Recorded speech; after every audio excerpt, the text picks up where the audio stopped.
বহুতেই ভাল লাগিছে আসলতে মাদাৰ ওল্ড এজ হোম আৰু উৎপলদাৰ লগত আমাৰ সম্পৰ্ক বহুত দিনীয়াই কিন্তু এই আশ্ৰমখন যিহেতু বহুত দিন হোৱাও নাই বাৰু হয়তো ৩-৪ মাহ আগতে ইয়াত আৰম্ভ কৰিছে আৰু তেতিয়াৰ পৰা আমি আহিম বুলি ভাবি আছিলোঁ কিন্তু আহিব পৰা নাছিলোঁ বিভিন্ন অসুবিধাৰ ফলত আজি সেই দিনটো মিলিলে আৰু সময় সুবিধা মিলি পেলাই আমি আজি আহিলোঁ আৰু ইয়াৰ পৰিৱেশটো খুবেই ভাল লাগিছে আপোনাৰ অময়াপুৰ এইখিনি অময়াপুৰ বুলি কয় আৰু আইতাকেইজনীও বিৰাট ভাল পাইছে এই পৰিৱেশত থাকি একো ওখ চাপৰ নহয় বা চিৰি বগাবও নালাগে একদম সুবিধাজনক তেওঁলোকৰ কাৰণে সেইকাৰণে আমাৰো আহি ভাল লাগিছে ধুনীয়া পৰিৱেশ এই ঠাইখিনি কি ঠিকনাটো এইখিনি অময়াপুৰ বুলি কয় আমি আহিব লাগে তামোলপুৰৰ ঘগ্ৰা চকৰ পৰা আমি কালাকুছিৰ ফালে আহিব লাগিব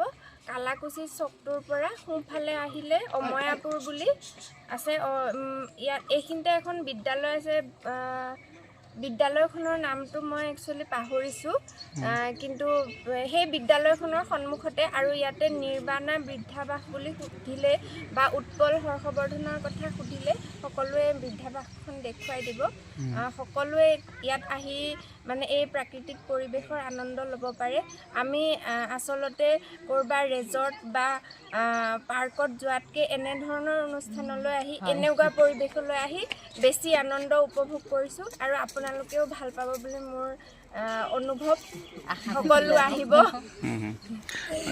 এই অনুষ্ঠানটোৰ লগত বিগত কিমান বছৰ ধৰি আপুনি মানে ডাইৰেক্টলি বা ইনডাইৰেক্টলি জড়িত হৈ আছে বাৰু আমি 2017 চনৰ পৰা ইয়াৰ লগত জড়িত মাজে সময়ে এনেকুৱা আমাৰ ধৰক ল'ৰাটোৰে জন্মদিন হ'ল বা ছোৱালীজনীৰে জন্মদিন হ'ল তেনেধৰণে আমি এই বৃদ্ধাবাসলৈ গৈ থাকোঁ গুৱাহাটীৰ যি কেইটা বৃদ্ধাবাস তালৈও আমি যাওঁ ইয়াতে কিন্তু নতুন এইটো ইয়ালৈ অহাৰ আমাৰ সুযোগ মিলা নাছিল আজি সেই দিনটো মিলিলে সেইকাৰণে আজি আহিলোঁ আৰু ঠিক আপোনাৰ কেনে লাগিল ইয়াত আহি বাৰু মইতো আজি প্ৰথম আহিছোঁ বাৰু এনাক্ষী জন্মদিন বুলি ইয়াতে উদযাপন কৰিছে জাক জমকেৰে বহুত ভাল লাগিল আৰু ইমান প্ৰাকৃতিক সৌন্দৰ্যৰে ভৰপূৰ নিশ্চয় ভৱিষ্যতে আৰু আহিম ইয়ালৈ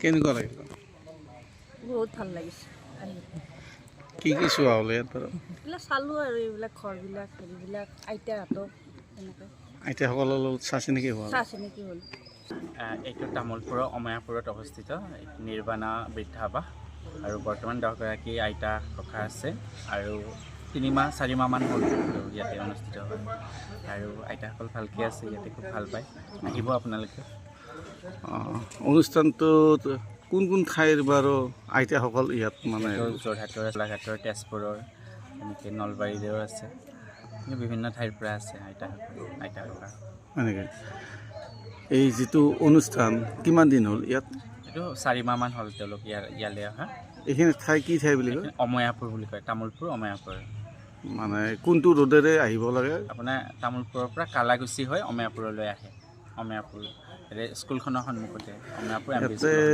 কিমানজন মানে মানুহক ৰখাৰ কাৰণে আপুনি ব্যৱস্থা কৰিছে বৰ্তমান 20জন হ'ব কিন্তু আমি বৰ্তমান 10গৰাকী ৰাখিছোঁ আৰু 10গৰাকী খালী আছে আৰু তাৰপিছত 60গৰাকীলৈ পৰিকল্পনা আছে 60গৰাকী খুব ভালকৈ ৰাখিম বুলি আপোনাৰ এনেধৰণৰ অনুষ্ঠান আৰু অন্য ঠাইত আছে আৰু ক'ত আছে বা কেনেকুৱা গুৱাহাটীতে আছে কি নাম অনুষ্ঠানটো গুৱাহাটীত 3টা আছে এখন আপোনাৰ মাতৃনিবাস মঠঘৰীয়াত আছে এখন ছিনিয়ৰ চিটিজেন হোম হাতীগাঁৱত আছে আৰু এখন আমাৰ ছ'চাইটিটো এইটো ছ'চাইটিয়ে মনালিছা ছ'চাইটি সেইটো মেনেজমেণ্ট কৰে সেইটো Sonapur government old age home হয় নেকি কোনটোত কিমানজনমান গৈ আছে আপোনাৰ সেই 3টাত প্ৰায় 190গৰাকী আছে মানে 200 আছে এইখিনি ধৰি 200 এই যে আপুনি ইমান বৃহৎ ডাঙৰ অনুষ্ঠান এটা চলাই আছে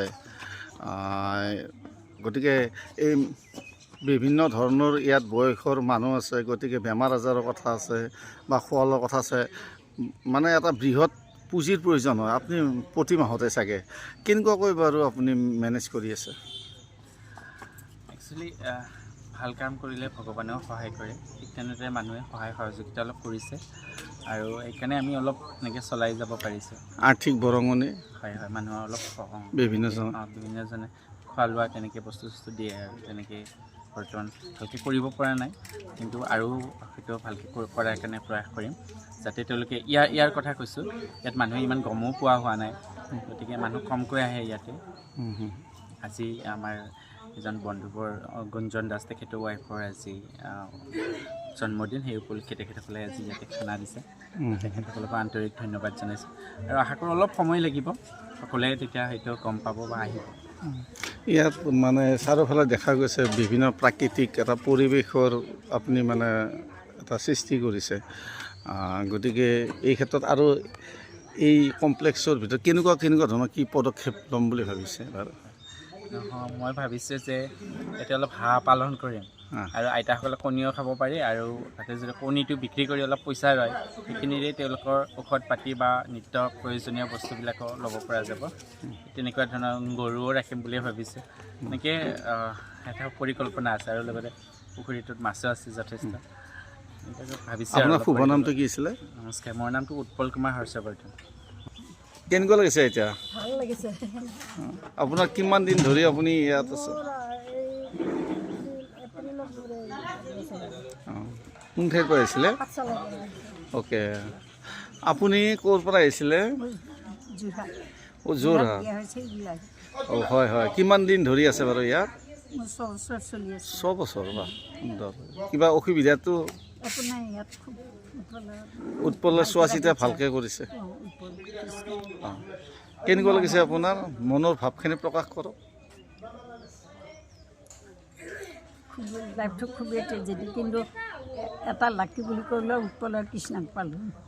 মিছেছো খুব ভাল, খুব মৰমত থাকে, বেছি দুখ চুখ চিন্তা কৰিবলৈ ইমান মৰমত চিন্তাই লওঁ ভাবোঁ, ইমান মৰমত ৰাখে মানে আমি সেইটো দুখ কৰা হ'ব।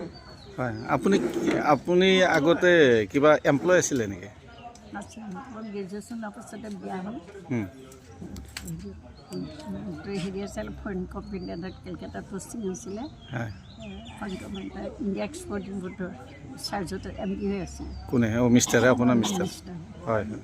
মোৰ ককাতে ঘৰকেইখন বৰধেন, মোৰ ককাতে ৰায়বাহাদুৰ আছিলে যোৰহাট, হয় আৰু তেওঁৰ ককাকো আছিলে ৰায়বাহাদুৰ। আৰু তেওঁ পঢ়াত পালে এতিয়া কটন পাল মোৰ হাজবেণ্ডৰ কথা আছে, কটন পাল পলিটিকেল চায়েন্সত মাষ্টাৰ্ছ ইমিডিয়েট মানে চাকৰিও পালোঁ। হয়, আৰু মই তেতিয়া গ্ৰেজুৱেশ্যন ডিষ্টিংশ্যনে পাছ কৰিছিলোঁ। মই কটনত পঢ়া। আপোনাৰ ল'ৰা ছোৱালী কি? ল'ৰা ছোৱালী দুটা আছিলে, দুটা নাই, ল'ৰাটো ঢুকালে। খুব চোকা আছিলে কেলকাতা। ছোৱালীজনী? এতিয়া মানে গ'ল্ড মেডেল পাইছিলোঁ। ছোৱালীজনী মানে এইবোৰ কেতিয়াবা কম টকাৰ হিৰত তাইক। আৰু পিছে আপোনাৰ ঘৰত মানে পৰিয়াল আছে চাগে? পৰিয়াল আছে, ল'ৰা চাৰিটা, বোৱাৰী আছে চাৰিজনী। তেখেতসকলে ইয়াত আহিছেনে খবৰ ল'বলৈ আপোনাৰ? খবৰ ল'ব অহা নাই, তাৰমানে আচলতে মই আলোচনা কৰি অহা নাই। মই কিবা অলপ ভিতৰুৱা অসুবিধা অনুভৱ কৰিলোঁ, তাৰ আৰু ভৱিষ্যতত অলপ ভাবিলোঁ মানে হেৰি নাই আৰু সেইকাৰণে মই উৎপলৰ এই ইউটিউবৰ এটা কথাবিলাক শুনি চাই মোৰ ইয়াতে আহি মন গ'ল। মোৰ মামাৰ ল'ৰা বোৱাৰী এনেকৈ লগ লাগি তাহাঁতক আনে মই ইয়াতে আহিছোঁ, মই নিজে আহিছোঁ। ল'ৰা কি কৰে আপোনাৰ? ল'ৰা এটা সৰু চাকৰি কৰে, এই এটা বিজনেছ কৰে, এজনী সৰুজনী তাই হাইস্কুলৰ মাষ্টৰণী, আৰু ডাঙৰটো অংগনবাদীৰ মাষ্টৰণী, আৰু বাকী দুটা নকৰে। 2 নম্বৰটো ল'ৰাৰ অলপ কিবা ভৰি হেৰি হৈ তাৰমানে তাৰ অলপ অসুখ আৰু তাৰ অলপ দুখ কষ্ট, আৰু বাকীবিলাকে চলিব পাৰে আৰু। দেউতাকৰ মাটি সম্পত্তি আছে, ভগাই দিয়া নাই আৰু মানে মাটিখিনি ভগাই দিলে আৰু তাহাঁতে চলিব। ঠিকে আছে বাৰু। ইয়াত ভালেই লাগিছে মোৰ।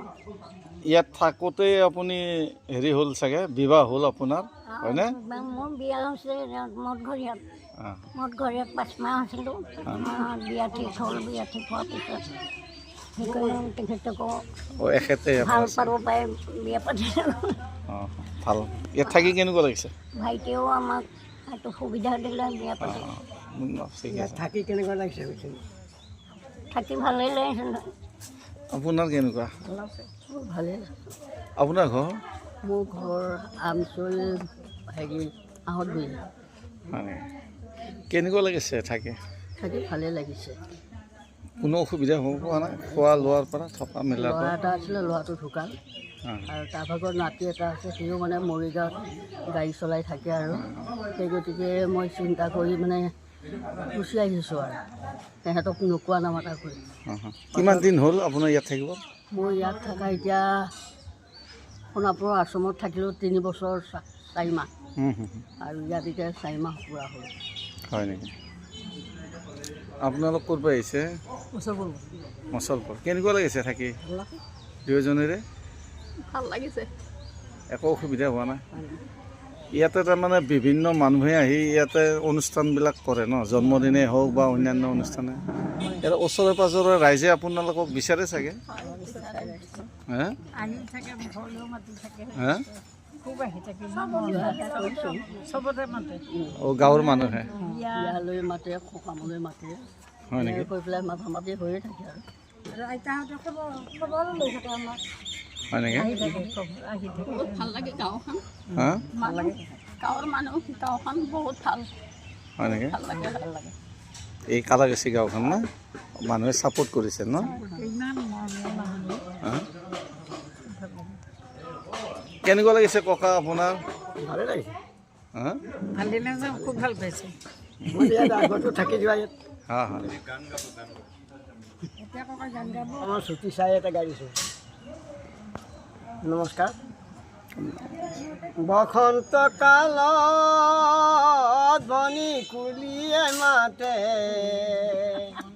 ঐ জিৰি জিৰি ফাগুনৰে অভনি পচুৱা বলে বিৰিখৰ ডালত ভনি ওলাল কুঁহি পাত বিহু বিহু তোমাৰ বাৰু অভনি লগা নাই গান প্ৰকৃতি বিয়াৰী ভনি ধুনীয়া বহাগী মাকৰ ঘৰলৈ আহে অভনি কয় নাহাগী গাঁৱৰে ঘৰত ভনি ঢেঁকীৰে হালত চিৰা পিঠা সান্দহ গুৰি অভনি খুন্দে ওলাহত গাঁৱৰে ঘৰত ভনি বহি জানত শিপিনীয়ে বাচিছে ফুল অভনি মনত ওলাহত প্ৰিয় দৰ্শক, আপোনাক অপৰূপা টিভিৰ তৰফৰ পৰা বিনম্ৰভাৱে অনুৰোধ কৰিছোঁ, এই চেনেলটো আপুনি ছাবস্ক্ৰাইব, শ্বেয়াৰ, ফলোইং, লাইক আৰু কমেণ্ট কৰি লগতে কাষতে থকা বেল আইকনটো ক্লিক কৰি আমাক আপুনি সহায় কৰে যেন। আপোনাৰ এই সহায় সহযোগিতাই অপৰূপা টিভি চেনেলটোক জীয়াই ৰখাত বিশেষভাৱে সহায় কৰিব। যদি আপুনি অপৰূপা টিভি চেনেলটোক ফেচবুক, ইউটিউব বা ইনষ্টাগ্ৰামত সদায় চাব বিচাৰে তেন্তে আপুনি এতিয়াই চেনেলটো ফলোইং, ছাবস্ক্ৰাইব আৰু লাইক কৰি ওচৰতে থকা বেল আইকনটো বজাই দিয়ক আৰু অপৰূপা টিভিক সদায় উপভোগ কৰক। আপোনালোকৰ মৰম আৰু আশীৰ্বাদে অপৰূপা টিভিক আগুৱাই যোৱাত যথেষ্ট সহায় কৰিব। আমি সদায় প্ৰতিশ্ৰুতিবদ্ধ ৰাইজৰ পক্ষত থাকি ৰাইজৰ হকে আৰু সমাজৰ উন্নতিৰ হকে কাম কৰি যাম। বিশেষ জানিব লগা থাকিলে প্ৰিন্স কাশ্যপ, পৰিচালন সঞ্চালক তথা মুখ্য সম্পাদক অপৰূপা টিভি, মোবাইল নাম্বাৰ 8135819868 নম্বৰত যোগাযোগ কৰিব পাৰিব। ধন্যবাদ।